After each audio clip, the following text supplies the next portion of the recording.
Hello students, welcome to CRP academy. CRP একাডেমিতে তোমাদের সকলকে স্বাগত এবং প্রত্যেককে গুড ইভিনিং। তো আমরা জিকে প্র্যাকটিস সেট করছিলাম আপকামিং ডাব্লিউবিপি এবং কেপি এক্সাম 2026কে লক্ষ্য করে, অর্থাৎ নতুন বছরের নতুন যে পুলিশ পরীক্ষার বিজ্ঞপ্তিগুলো আসতে চলেছে সেই পরীক্ষাকে লক্ষ্য করে আমরা জিকে প্র্যাকটিস করছিলাম। এবং মাঝখানে একটু সমস্যার জন্য আমি ক্লাসগুলো কন্টিনিউ করতে পারিনি। বিগত 5টা ক্লাস হয়েছে, 5এর পর থেকে প্রায় স্টপ হয়ে গিয়েছিল, তার জন্য আমি ক্ষমা চেয়ে নিচ্ছি, সরি। তো যাই হোক, তোমাদের অনেকের রিকোয়েস্ট ছিল যে এই ক্লাসটা আবার কন্টিনিউ করার জন্য, তো একটু সময়টা শুধু পরিবর্তন করা হয়েছে। আমরা প্রতিদিন সকাল 7টা থেকে ক্লাসটা করতাম, এখন থেকে প্রতিদিন সন্ধ্যা 6টায় এই ক্লাসটা করব। ডাব্লিউবিএসএসসির পরীক্ষা সামনে আসতে চলেছে, তো আমরা ডাব্লিউবিএসএসসি পরীক্ষাকে একটু ফোকাস করছি এবং সাথে পুলিশ পরীক্ষার যে আমরা ক্লাসটা করতাম সেটার একটু টাইম পরিবর্তন করেছি। তো যাই হোক, ক্লাসটা প্রত্যেক দিনই আমি নিয়ে আসবো এবং তোমরা প্রত্যেকদিন সন্ধ্যা 6টা থেকে, যারা পুলিশ পরীক্ষাকে টার্গেট করছো তারা এই ক্লাসটা সন্ধ্যা 6টা থেকে দেখবে। 40টা করে যেমনটা প্রশ্ন উত্তর থাকতো সেরকম প্রশ্ন উত্তর থাকছে, সাথে আমি তো জানোই প্রচুর এক্সট্রা নোটস অ্যাড করে থাকি, আনুষঙ্গিক তথ্য, যেখান থেকে আরো তোমরা জানতে পারবে এবং পরীক্ষার জন্য প্রস্তুত হতে পারবে। তো পুলিশ পরীক্ষার সেরা প্রস্তুতি এবং গাইডেন্স তোমরা সিআরপি একাডেমির তত্ত্বাবধানে পাচ্ছ। আজকে আমরা 6 নম্বর সেট করব। তো সিআরপি একাডেমিতে নতুন হয়ে থাকলে চ্যানেলটিকে সাবস্ক্রাইব করো, পাশের বেল আইকনটা প্রেস করে রাখো, সাথে টেলিগ্রামে যুক্ত হয়ে যাও। তো দেখো, আজকের ক্লাসের যে গুরুত্বপূর্ণ 40টি প্রশ্ন তো রয়েছে, তার প্রথম প্রশ্ন, 1 নম্বর প্রশ্ন দেখো কি বলছে। জাতীয় পাখি দিবস পালন করা হয় কবে? খুব তাড়াতাড়ি প্রশ্ন উত্তর করব এবং প্রত্যেকটা প্রশ্ন চলাকালীন চেষ্টা করবে নিজেরাই সঠিক উত্তরগুলো আমার সাথে সাথেই কমেন্ট বক্সে কমেন্ট করার, এবং আমার উত্তরের সাথে মেলাতে থাকবে তোমাদের উত্তরগুলো মিলছে কি। তো জাতীয় পাখি দিবস পালন করা হয়ে থাকে অপশনে 5ই জানুয়ারি। দেখো, কিছু গুরুত্বপূর্ণ দিবস দেখে নেব জানুয়ারি মাসের। 1 জানুয়ারি হচ্ছে গ্লোবাল ফ্যামিলি ডে। 9 জানুয়ারি হচ্ছে প্রবাসী ভারতীয় দিবস। 12 জানুয়ারি হলো ভারতীয় যুব দিবস, অর্থাৎ স্বামী বিবেকানন্দের জন্মদিন। 15 জানুয়ারি ভারতীয় সেনা দিবস এবং 25 জানুয়ারি জাতীয় ভোটার দিবস। খুবই খুবই গুরুত্বপূর্ণ। এই এক্সট্রা নোটস গুলো কিন্তু তোমরা দেখবে, অনেকেই দেখেছি বিরক্ত হও এক্সট্রা নোটসের জন্য, কিন্তু এক্সট্রা নোটস যত বেশি তোমরা দেখবে, প্রশ্নের সাথে আনুষঙ্গিক তথ্য জানতে পারবে এবং এখান থেকেও পরীক্ষায় কিন্তু প্রশ্ন এসে থাকে। নেক্সট দেখো 2 নম্বর প্রশ্ন। রেয়ার আর্থ রিপোর্টে বিশ্বব্যাপী ভারতের স্থান কত? প্রত্যেকটা বিষয় থেকে, প্রত্যেকটা টপিক থেকে প্রশ্ন তো রাখছি, কারেন্ট অ্যাফেয়ার্স, ইতিহাস, ভূগোল, সংবিধান, ইকোনমিক্স, বিজ্ঞান। তো সঠিক উত্তর হয়ে যাবে রেয়ার আর্থ রিজার্ভ রিপোর্টে ভারতের স্থান রয়েছে অপশন সি, 3য় পজিশনে। দেখো, প্রথম স্থানে রয়েছে মাইকা বা অভ্র উৎপাদনে, সেটা হচ্ছে ভারত। তো ভারত বিশ্বে প্রথম স্থান অধিকার করে রয়েছে মাইকা বা অভ্র উৎপাদনে। কয়লা উৎপাদনে ভারতের স্থান বিশ্বের 2য়, চীনের পরে। এবং লোহা, আকরিক লোহা উৎপাদনে ভারতের স্থান রয়েছে পৃথিবীর মধ্যে 4র্থ। 3 নম্বর প্রশ্ন। প্রথম চিত্রশিল্পী হিসাবে 2025 মোস্ট অ্যাচিভড চাইনিজ অ্যাওয়ার্ড অর্থাৎ MACA পেলেন নিচের কোনজন? সঠিক উত্তর হবে অপশন বি, জ্যাং তামো। দেখো, বুকার প্রাইজ সাহিত্য বা উপন্যাসের জন্য দেওয়া হয়ে থাকে। পুলিৎজার প্রাইজ সাংবাদিকতা, সাহিত্য এবং সঙ্গীতের জন্য দেওয়া হয়ে থাকে। প্রিৎজার প্রাইজ স্থাপত্য শিল্পের অর্থাৎ আর্কিটেকচারের জন্য দেওয়া হয়ে থাকে। এবং দাদা সাহেব ফালকে পুরস্কার ভারতীয় চলচ্চিত্রে অবদানের জন্য দেওয়া হয়ে থাকে। 4 নম্বর প্রশ্ন। বিশ্ব ব্রেল দিবস বা ওয়ার্ল্ড ব্রেল দিবস বা ডে পালন করা হয় কবে? খুব ইম্পর্টেন্ট প্রশ্ন, বেশ কয়েকবার পরীক্ষাতে এসেছে। তো সঠিক উত্তর হবে অপশন এ, 4 জানুয়ারি। এবং এবছরের বিশ্ব ব্রেল দিবস বা ওয়ার্ল্ড ব্রেল ডে থিম কি ছিল? Empowering independence, advancement in low vision. দেখো, লুই ব্রেল অন্ধদের জন্য লিখন পদ্ধতি বা ব্রেল পদ্ধতি আবিষ্কার করেন এবং লুই ব্রেলের জন্মদিনটি স্মরণ করে রাখতেই এই দিনটি পালন করা হয়ে থাকে, অর্থাৎ 4 জানুয়ারি ব্রেল দিবস। 4 ফেব্রুয়ারি দেখো বিশ্ব ক্যান্সার দিবস। 7ই এপ্রিল বিশ্ব স্বাস্থ্য দিবস এবং 1 ডিসেম্বর সেটা হচ্ছে বিশ্ব এইডস দিবস। নেক্সট একটি গুরুত্বপূর্ণ ঘোষণা। 2026-এর আপকামিং সমস্ত পুলিশ পরীক্ষাকে লক্ষ্য করে ফাউন্ডেশন ব্যাচ কোর্স লঞ্চ করা হয়েছে সিআরপি একাডেমির তত্ত্বাবধানে, যেখানে তোমরা ডাব্লিউবিপি, কেপি, আবগারি সমস্ত ধরনের পুলিশ পরীক্ষার প্রস্তুতি পাবে এবং সম্পূর্ণ নতুন ভাবে, নতুন রূপে আমরা এই ব্যাচ কোর্সটা ঠিক করেছি সম্পূর্ণ পরীক্ষার সিলেবাস এবং এক্সাম প্যাটার্ন অনুযায়ী। প্রত্যেকটা বিষয়ের প্রত্যেকটা অধ্যায় ধরে ধরে ডেসক্রিপটিভ প্যাটার্নের থিওরির মাধ্যমে তোমরা এখানে ক্লাসগুলো পাবে, এবং যে রকম স্টাডি মেটেরিয়াল প্রোভাইড করা হচ্ছে সেই রকম স্টাডি মেটেরিয়াল কিন্তু আর অন্য কোথাও পাবে না। এবং শুধুমাত্র পুলিশ পরীক্ষা নয়, অন্যান্য যত সমস্ত পরীক্ষা রয়েছে তার জন্য প্রস্তুতি এই একটা ব্যাচ কোর্সের মাধ্যমেই হয়ে যাবে। সাথে সামনে আসতে চলেছে কেপি কনস্টেবল মেন পরীক্ষা, তার জন্য ব্যাচ কোর্স লঞ্চ করা হয়েছে সম্পূর্ণ সিলেবাস এবং এক্সাম প্যাটার্ন অনুযায়ী। প্রত্যেকটা বিষয়ের উপর থেকে তোমরা প্র্যাকটিস সেট পাবে এবং ক্লাস পাবে। তো যোগাযোগ করো 9647553612 নম্বরে, যার যে ব্যাচ কোর্সের প্রয়োজন রয়েছে সেই অনুযায়ী যুক্ত হয়ে যাও। বিশেষ করে ফাউন্ডেশন ব্যাচ কোর্স, যারা 2026 পুলিশ পরীক্ষাকে টার্গেট করছো তাদের জন্য কিন্তু খুবই খুবই ইম্পর্টেন্ট এই ব্যাচ কোর্সটি। বিস্তারিত ডিসক্রিপশন বক্সে রয়েছে, সেখান থেকে দেখে যুক্ত হয়ে যাও।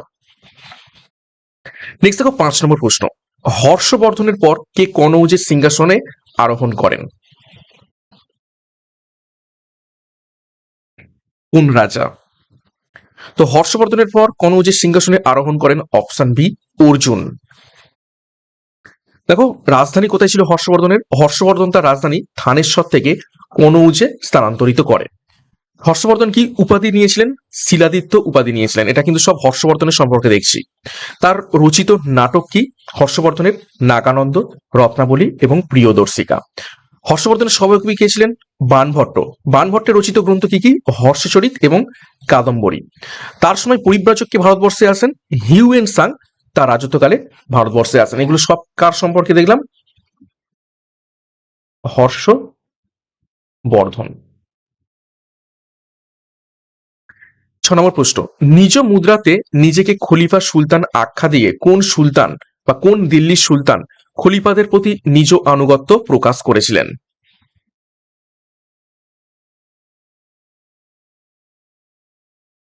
সঠিক উত্তর হয়ে যাবে অপশন সি, ইলতুৎমিশ। দেখো তিনি কি উপাধি নিয়েছিলেন? তার কি উপাধি রয়েছে? তাকে দাস বংশের প্রকৃত প্রতিষ্ঠাতা বলা হয়। তাকে দাস বংশের প্রতিষ্ঠাতা কাকে বলা হয়? তাকে কুতুবুদ্দিন আইবককে। কিন্তু প্রকৃত প্রতিষ্ঠাতা যদি বলা হয় সেটা হচ্ছে ইলতুৎমিশকে। ইকতা প্রথা, তিনি ইকতা ব্যবস্থার প্রবর্তন করেন। তারপর দেখো মুদ্রা কি কি তিনি প্রচলন করেছিলেন ইলতুৎমিশ? তিনি রৌপ্য মুদ্রা টঙ্কা এবং তামার মুদ্রা জিতল চালু করেছিলেন। তারপর দেখো বন্দেগানি চাহেলগান, খুব ইম্পর্টেন্ট। 40 চক্র বা তুর্কানি চাহেলগান বা বন্দেগানি চাহেলগান নামে 40 জনের একটা গ্রুপ তিনি শাসন ব্যবস্থার জন্য গঠন করেছিলেন। তারপর দেখো কুতুব মিনার, কুতুব মিনার নির্মাণের কাজ সমাপ্ত করেছিলেন তিনি। কুতুব মিনার তৈরি করা শুরু করেছিলেন কুতুবুদ্দিন আইবক, কিন্তু সমাপ্ত কি করেন? ইলতুৎমিশ। তো এইটা সম্পূর্ণ ইলতুৎমিশের সম্পর্কে আমরা দেখে নিলাম, খুবই গুরুত্বপূর্ণ তথ্য।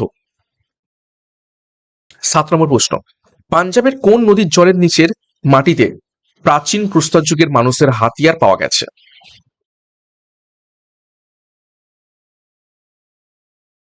তো সঠিক উত্তর হবে অপশন বি, সোহান নদীর জলের নিচের মাটিতে প্রাচীন প্রস্তর যুগের মানুষের হাতিয়ার পাওয়া গেছে।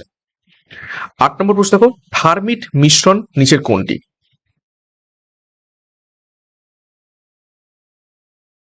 তো থার্মিট মিশ্রণ বা থার্মিট ওয়েল্ডিং অ্যাকচুয়ালি কি? দেখো রেল লাইন বা ভাঙা লোহার যন্ত্রাংশ জোড়া দিতে ব্যবহৃত হয় এই থার্মিট মিশ্রণ। তো উপরের 4টি অপশনের মধ্যে কোনটি থার্মিট মিশ্রণ? তো সঠিক উত্তর হবে option A, Fe2O3 plus Al অর্থাৎ অ্যালুমিনিয়াম। দেখো পিতল পাওয়া যায় তামা এবং দস্তার মিশ্রণে, ব্রোঞ্জ পাওয়া যায় তামা এবং টিনের মিশ্রণে, জার্মান সিলভার পাওয়া যায় তামা, দস্তা এবং নিকেলের মিশ্রণে। এবং মনে রাখবে জার্মান সিলভার নামেই সিলভার, কিন্তু এখানে সিলভারের কোনো নামগন্ধ নেই। সোলজার, যেটাকে আমরা রাংঝাল বলে থাকি, সেটা সীসা এবং টিনের মিশ্রণে পেয়ে থাকি। তো কিছু গুরুত্বপূর্ণ ধাতু সংকর দেখে নিলাম। 9 নম্বর প্রশ্ন, কোন অ্যাসিড BaCl2 এর সাথে বিক্রিয়া করে সাদা অদক্ষেপ উৎপন্ন করে? নিচের কোন অ্যাসিড? 4টি অপশন রয়েছে। অপশন এতে রয়েছে দেখো H2SO4 অর্থাৎ সালফিউরিক অ্যাসিড, অপশন বিতে হাইড্রোক্লোরিক অ্যাসিড, অপশন সিতে রয়েছে হাইড্রোব্রোমাইড অ্যাসিড HBr এবং অপশন ডিতে রয়েছে নাইট্রিক অ্যাসিড HNO3। তো সঠিক উত্তর এখান থেকে হয়ে যাবে option A, H2SO4। H2SO4 BaCl2 এর সাথে বিক্রিয়া করে সাদা অদক্ষেপ উৎপন্ন করে। দেখো অয়েল অফ ভিট্রিয়ল তাকে কাকে বলা হয়ে থাকে? সালফিউরিক অ্যাসিডকে বলা হয়ে থাকে। মিউরেটিক অ্যাসিড কাকে বলা থাকে? হাইড্রোক্লোরিক অ্যাসিডকে বা HCl কে বলা হয়ে থাকে। অ্যাকোয়ারিজিয়া কিসের মিশ্রণে হয়ে থাকে, যাকে আমরা অম্লরাজ বলে থাকি? 3 ভাগ HCl এবং 1 ভাগ HNO3 মিশ্রণে। ভিনিগার, সেটি হচ্ছে অ্যাসিটিক অ্যাসিড, এবং পিঁপড়ের হুলে কি থাকে? ফর্মিক অ্যাসিড থেকে থাকে। নেক্সট 10 নম্বর প্রশ্ন, কনৌজের গ্রহবর্মণ কোন বংশের শাসক ছিলেন?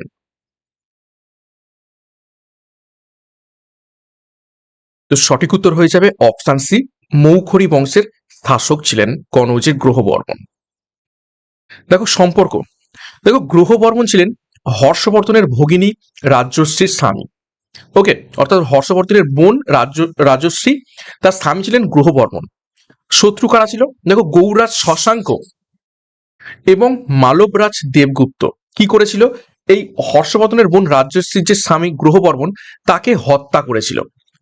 আচ্ছা, রাজধানী দেখো মৌখুরিতে রাজধানী ছিল কনৌজ। পরবর্তীকালে হর্ষবর্ধন এই শশাঙ্ক এবং মালবরাজ দেবগুপ্তকে বিতাড়িত করে এই কনৌজকে ক্যাপচার করেছিল হর্ষবর্ধন, এবং পরবর্তীকালে এই কনৌজকে তার রাজধানী বানিয়েছিল। 11 নম্বর প্রশ্ন, দেখো হেক্টর প্রতি ইক্ষু উৎপাদনে প্রথম রাজ্য হলো নিচের কোনটি?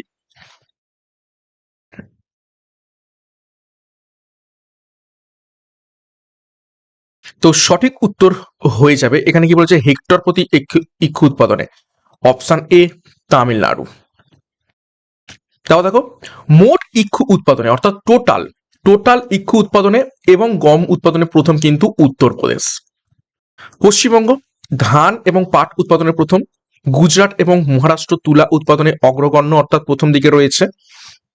আসাম চা উৎপাদনে প্রথম, এবং মধ্যপ্রদেশ ডাল শস্য এবং সয়াবিন উৎপাদনে প্রথম স্থান অধিকার করেছে। 12 নম্বর প্রশ্ন, মহাবীর কোন নদীর তীরে কৈবল্য লাভ করেন?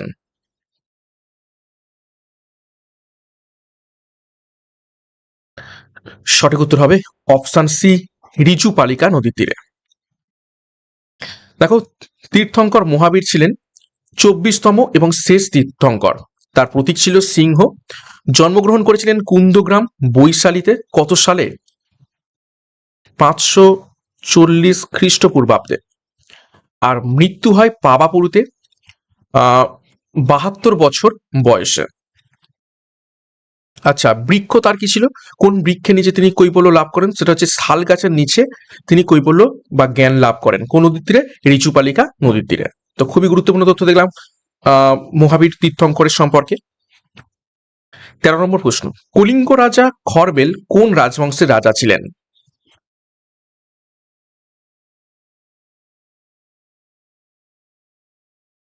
সঠিক উত্তর হবে অপশন ডি, মোহা মেঘবাহন, বা এটাকে অন্যভাবে বলা যেতে পারে চেদি বংশ।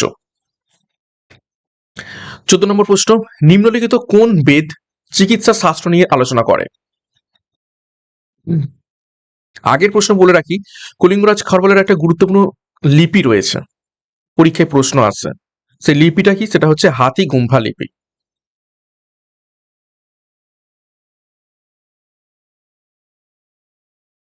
হাতিগুম্পা শিলালিপি। দেখো নিম্নলিখিত কোন বেদ চিকিৎসা শাস্ত্র নিয়ে আলোচনা করে থাকে?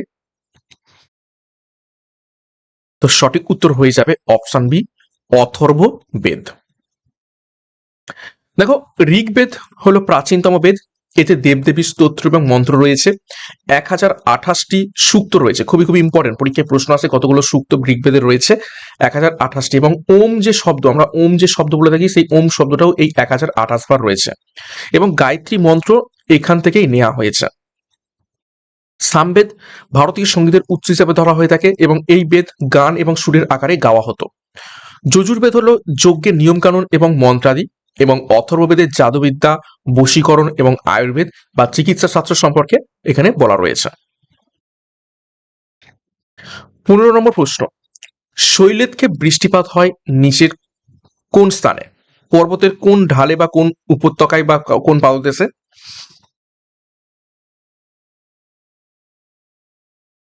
তো সঠিক উত্তর হয়ে যাবে শৈলতকে বৃষ্টিপাত হয়ে থাকে অপশন বি, পর্বতের প্রতিবাদ ঢালে। 16 নম্বর প্রশ্ন দেখো, সিন্ধু সভ্যতার মানুষের প্রধান পেশা কি ছিল?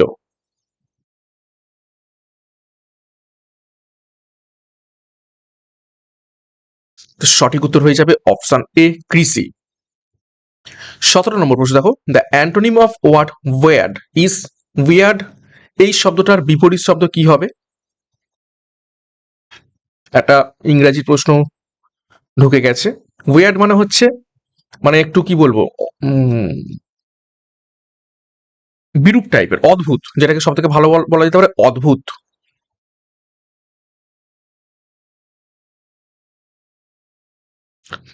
তো তার সঠিক উত্তর হয়ে যাবে অপশন এ নর্মাল। ঠিক আছে, নর্মাল হয়ে যাবে তার বিপরীত শব্দ। অদ্ভুতের বিপরীত শব্দ স্বাভাবিক। 18 নম্বর প্রশ্ন, ভগবান মহাবীর কোথায় জন্মগ্রহণ করেন? একটু আগেই দেখেছি।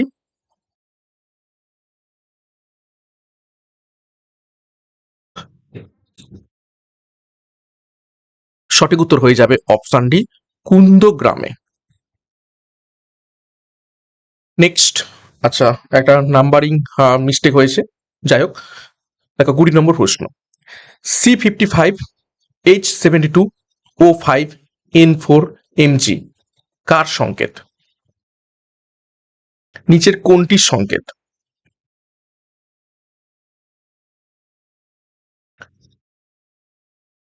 তো সঠিক উত্তর এখান থেকে হয়ে যাবে, দেখো অপশন এ ক্লোরোফিল এর সংকেত এই C55 H72 O5 N4 MG।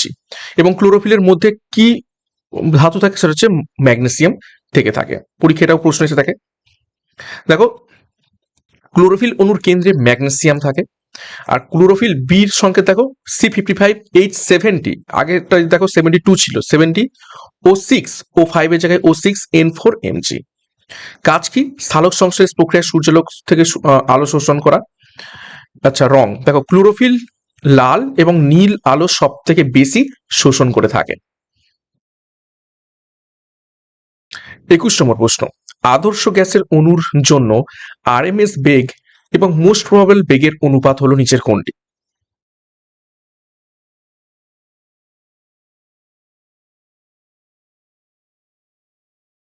তো 21 নম্বর প্রশ্নের সঠিক উত্তর হয়ে যাবে অপশন সি √3:√2 হয়ে যাবে আদর্শ অণুর বেগের জন্য আরএমএস বেগ এবং মোস্ট প্রবাবল বেগের অনুপাত। 22, কোথা থেকে ভারতীয় সংবিধানের নির্দেশাত্মক নীতি অর্থাৎ ডিপিএসপির ধারণাটি গ্রহণ করা হয়েছে? খুবই ইম্পর্টেন্ট প্রশ্ন, বহুবার পরীক্ষাতে এসেছে।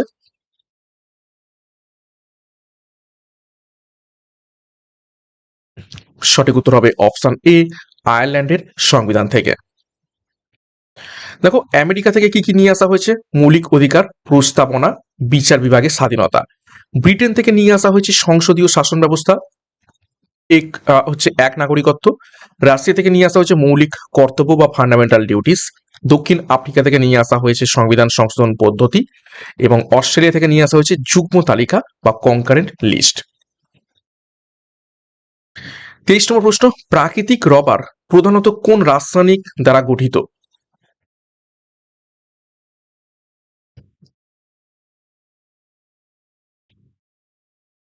তো সঠিক উত্তর হয়ে যাবে অপশন বি আইসোপ্রিন। আইসোপ্রিন দ্বারা গঠিত হচ্ছে প্রাকৃতিক রবার। এবং রবার উৎপাদনে উৎপাদনে প্রথম রাজ্য ভারতে কোনটা? পরীক্ষায় প্রশ্ন আসছে, সেটা হচ্ছে কেরল। 24 নম্বর প্রশ্ন, গম হলো একটি কি ধরনের শস্য? চারটি অপশন, রবি শস্য, খারিফ শস্য, জায়দ শস্য নাকি পানীয় ফসল? পানীয় ফসল তো হবেই না। তো সঠিক উত্তর হবে অপশন এ রবি শস্য। দেখো, রবি শস্য আমরা কাদের বলে থাকি? শীতকালে চাষ হয় এরকম শস্য, যেমন উদাহরণ গম, যব, সরিষা এবং মটর। আর খারিফ শস্য হচ্ছে বর্ষাকালে চাষ হয়, যেমন ধান, ভুট্টা, জোয়ার, বাজরা, তুলা ইত্যাদি। জায়দ শস্য কাদের বলে থাকি? গ্রীষ্মকালে চাষ হয়, উদাহরণ তরমুজ, শসা, কুমড়ো ইত্যাদি। আর অর্থকরী ফসল পাট, তুলা, চা, আখ, এগুলো হচ্ছে অর্থকরী ফসল। 25, বাবর নামার রচয়িতা হলেন নিচের কোনজন?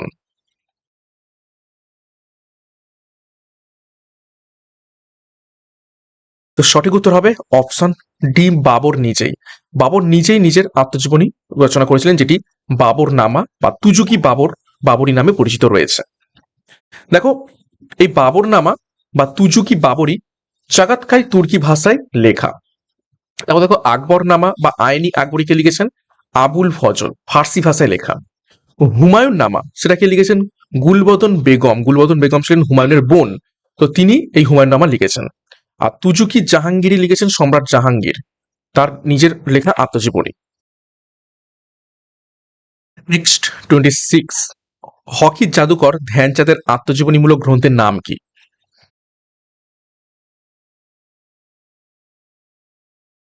সঠিক উত্তর হবে অপশন বি, গোল। দেখো কিছু খেলোয়াড়ের আত্মজীবনীর নাম দেখে নেব। সচিন তেন্ডুলকারের আত্মজীবনীর নাম playing it my way. Sourav গাঙ্গুলির আত্মজীবনীর নাম a century is not enough. Mary কমের আত্মজীবনীর নাম আনব্রেকেবল। মিল্খা সিং এর আত্মজীবনীর নাম the race of my life. Sunil গাভাস্কারের আত্মজীবনীর নাম সানি ডেজ। 27, সংসদের সদস্য না হয়েও কেন্দ্রীয় মন্ত্রী হওয়া যায় এবং সেই পদে বহাল থাকা যায় সর্বাধিক কত সময় ধরে?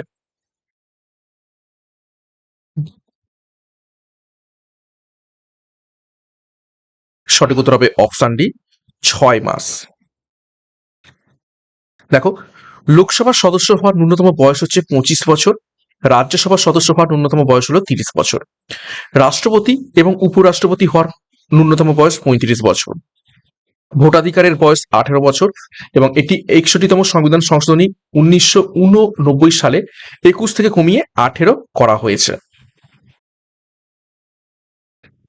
28, সংসদ কর্তৃক কোনো বিল অনুমোদিত হওয়ার পর রাষ্ট্রপতি কি করতে পারেন?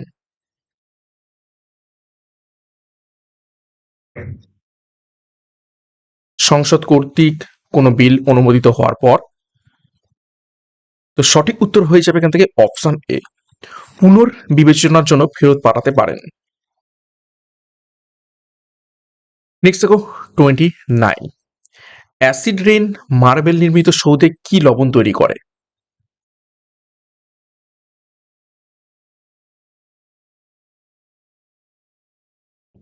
সঠিক উত্তর হয়ে যাবে অপশন সি, জিপসাম তৈরি করে। জিপসাম অ্যাকচুয়ালি কি, সেটা হচ্ছে ক্যালসিয়াম সালফেট।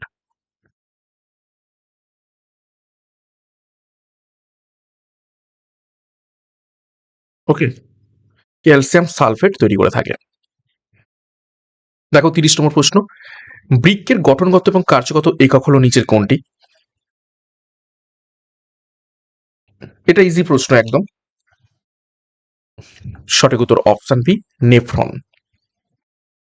31 নম্বর প্রশ্ন, দ্য ইনসাইডার বইটির লেখক হলেন নিচের কোনজন?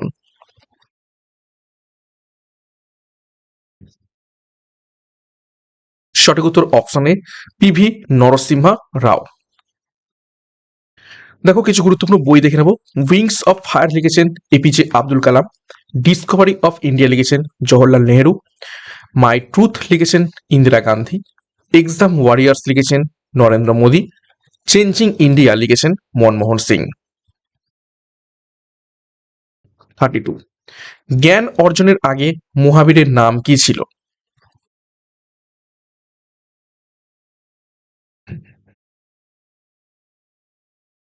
সঠিক উত্তর অপশন এ, বর্ধমান।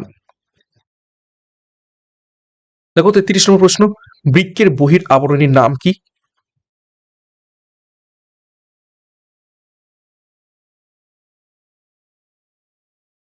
তো সঠিক উত্তর হয়ে যাবে অপশন এ, কটেক্স। এটা রেনাল ক্যাপসুলের যে আবরণী সেটাকেই হচ্ছে বলা হচ্ছে বৃক্কের বহিরাবরণী বা কটেক্স।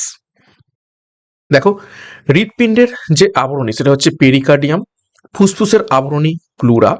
মস্তিষ্কের আবরণী মেনিনজেস। যকৃতের যে আবরণী সেটা হচ্ছে গ্লিসনস ক্যাপসুল। আচ্ছা এখানে দেখো বৃক্কের যে বাইরের স্তরটি সেটা হচ্ছে কটেক্স এবং ভিতরের স্তরটি হচ্ছে মেডুলা, কিন্তু পুরো বৃক্কটি রেনাল ক্যাপসুল দ্বারা আবৃত রয়েছে। ঠিক আছে।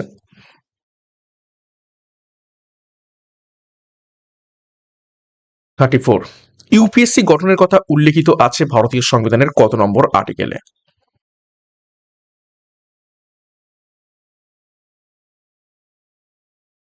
সঠিক উত্তর অপশন এ, আর্টিকেল 315-তে ইউপিএসসি গঠনের কথা বলা হয়েছে।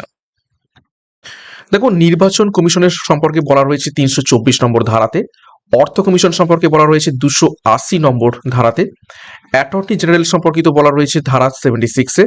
সিএজি সম্পর্কিত ধারা হলো 148 এবং অস্পৃশ্যতা দূরীকরণের ধারা হলো ধারা 17। 35, ভারত সরকারের প্রথম পঞ্চবার্ষিকী পরিকল্পনার উপর ভিত্তি করে তৈরি হয়েছিল,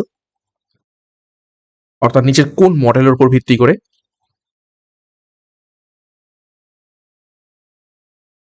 সঠিক উত্তর হবে অপশন বি, হ্যারড ডোমার মডেলের উপর থেকে প্রথম পঞ্চবার্ষিকী পরিকল্পনা হয়েছিল। দেখো, প্রথম পঞ্চবার্ষিকী পরিকল্পনা 1951 থেকে 1956 কৃষির উপর জোর দেওয়া হয় এবং এটি ছিল হ্যারড ডমার মডেল। দ্বিতীয় পঞ্চবার্ষিকী পরিকল্পনা 1956 থেকে 61 ভারী শিল্পের উপর জোর দেওয়া হয়, এটি ছিল পিসি মোহালানবিস মডেল। প্ল্যানিং কমিশন 1950 সালে গঠিত হয়, বর্তমানে প্ল্যানিং কমিশনের পরিবর্তে নীতি আয়োগ কাজ করছে এবং রুলিং প্ল্যান চালু হয়েছিল 1978 থেকে 1980 সালে পর্যন্ত, এই 2 বছরের জন্য। 36, ভারতের নেপোলিয়ান কাকে বলা হয়?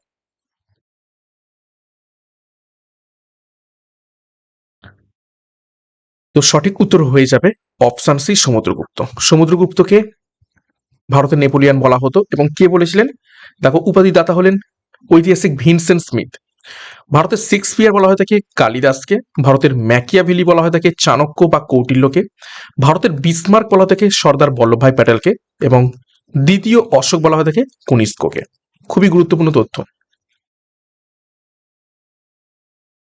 37, বৈদিক যুগে পরচরিষ্ণু বলতে কি বোঝানো হয়েছে?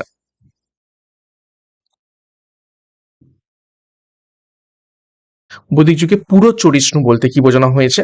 সঠিক উত্তর হয়ে যাবে অপশন এ, চলমান দুর্গকে পুরো চরিষ্ণু বলা হয়েছে। 38, মার্জিনাল কস্ট সরাসরি তার সমানুপাতিক, অর্থাৎ নিচের কোনটি সমানুপাতিক মার্জিনাল কস্ট?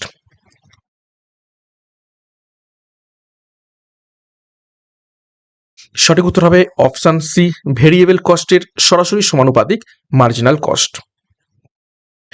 39, লুধিয়ানা কোন নদীর তীরে অবস্থিত রয়েছে?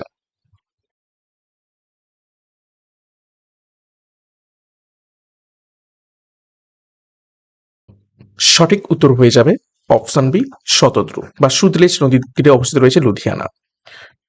40, আচ্ছা, কিছু গুরুত্বপূর্ণ শহর দেখে নেব কোন নদীর তীরে অবস্থিত। শ্রীনগর অবস্থিত রয়েছে ঝিলাম নদীর তীরে, লেহ অবস্থিত রয়েছে সিন্ধু নদীর তীরে, দিল্লি এবং আগ্রা অবস্থিত রয়েছে যমুনা নদীর তীরে, কলকাতা অবস্থিত রয়েছে হুগলি নদীর তীরে এবং হায়দ্রাবাদ অবস্থিত রয়েছে মুসি নদীর তীরে। 40 নম্বর প্রশ্ন এবং আজ ক্লাসের শেষ প্রশ্ন, দক্ষিণ গোলার্ধে সব থেকে ছোট রাত হয় নিচের কোন তারিখে?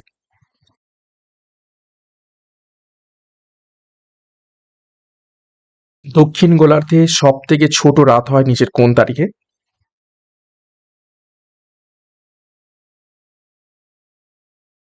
তো সঠিক উত্তর হয়ে যাবে অপশন বি, 22শে ডিসেম্বর। সব থেকে ছোট রাত কোন গোলার্ধে? দক্ষিণ গোলার্ধে। ঠিক আছে, দেখো, 22শে ডিসেম্বর এটা হচ্ছে দক্ষিণ গোলার্ধে দিন সবচেয়ে বড় এবং রাত সব থেকে ছোট। তার মানে এবং উত্তর গোলার্ধে ঠিক উল্টো, অর্থাৎ রাত সব থেকে বড় এবং দিন সব থেকে ছোট হচ্ছে উত্তর গোলার্ধে। 21শে জুন হলো উত্তর গোলার্ধে দিন সব থেকে বড়, যেটা হচ্ছে কর্কট সংক্রান্তি বলা হয়ে থাকে। তারপর দেখো 21শে মার্চ বা 23শে সেপ্টেম্বর দিন এবং রাত সমান হয়ে থাকে, যেটাকে আমরা বিষুব বলে থাকি। এবং 3 জানুয়ারি সেটা হচ্ছে অনুসুর অবস্থান, পৃথিবীর সূর্যের সব থেকে কাছে থাকে। ওকে, তো এই ছিল গুরুত্বপূর্ণ 40টি প্রশ্ন উত্তর। 40-এর মধ্যে কার কত স্কোর হয়েছে কমেন্ট বক্সে কমেন্ট করবে, প্রশ্নপত্র কেমন ছিল সেই ব্যাপারে মন্তব্য করবে। প্রত্যেকটি বিষয় এবং গুরুত্বপূর্ণ টপিক থেকে প্রশ্ন উত্তরগুলো রাখার চেষ্টা করেছি। তো এই কদিন সন্ধ্যা 6টা থেকে এই ক্লাসগুলো ফলো করতে থাকো। 40টি করে প্রশ্ন উত্তর আপকামিং ডাব্লিউবিপি এবং কেপি পরীক্ষাকে লক্ষ্য করে। ভালো লাগলে একটা লাইক এবং কমেন্ট করে জানাও। এবং আমাদের যে ফাউন্ডেশন ব্যাচ কোর্স আপকামিং 2026 সালের সমস্ত পুলিশ পরীক্ষাকে লক্ষ্য করে, সেখানে যুক্ত হয়ে যাও। সম্পূর্ণ পরীক্ষার সিলেবাস অনুযায়ী প্রত্যেকটা বিষয়ের প্রত্যেকটা অধ্যায় সম্পূর্ণ ডেসক্রিপটিভ প্যাটার্নে থিওরির মাধ্যমে ক্লাসগুলো করানো হচ্ছে, সম্পূর্ণ নতুনভাবে নতুন রূপে, সাথে PDF study material mock test থাকছে। এছাড়া KP constable main batch course launch করা হয়েছে, তো যার যেটি প্রয়োজন রয়েছে সেই অনুযায়ী যোগাযোগ করো 9647553612 নম্বরে। বিশেষ করে ফাউন্ডেশন ব্যাচ কোর্সে যুক্ত হয়ে যাও পরীক্ষার একদম কমপ্লিট প্রিপারেশন পাওয়ার জন্য। শুধুমাত্র পুলিশ পরীক্ষা নয়, অন্যান্য পরীক্ষার জন্য এখান থেকে প্রস্তুতি পেয়ে যাবে। এছাড়া সিআরপি একাডেমিতে নতুন হয়ে থাকলে চ্যানেলকে সাবস্ক্রাইব করো, পাশের বেল আইকনটা প্রেস রাখো, সাথে টেলিগ্রামে যুক্ত হয়ে যাও। তো আজকের মতো ক্লাসটা এখানেই শেষ করছি। প্রত্যেককে all the best. Thank you, by.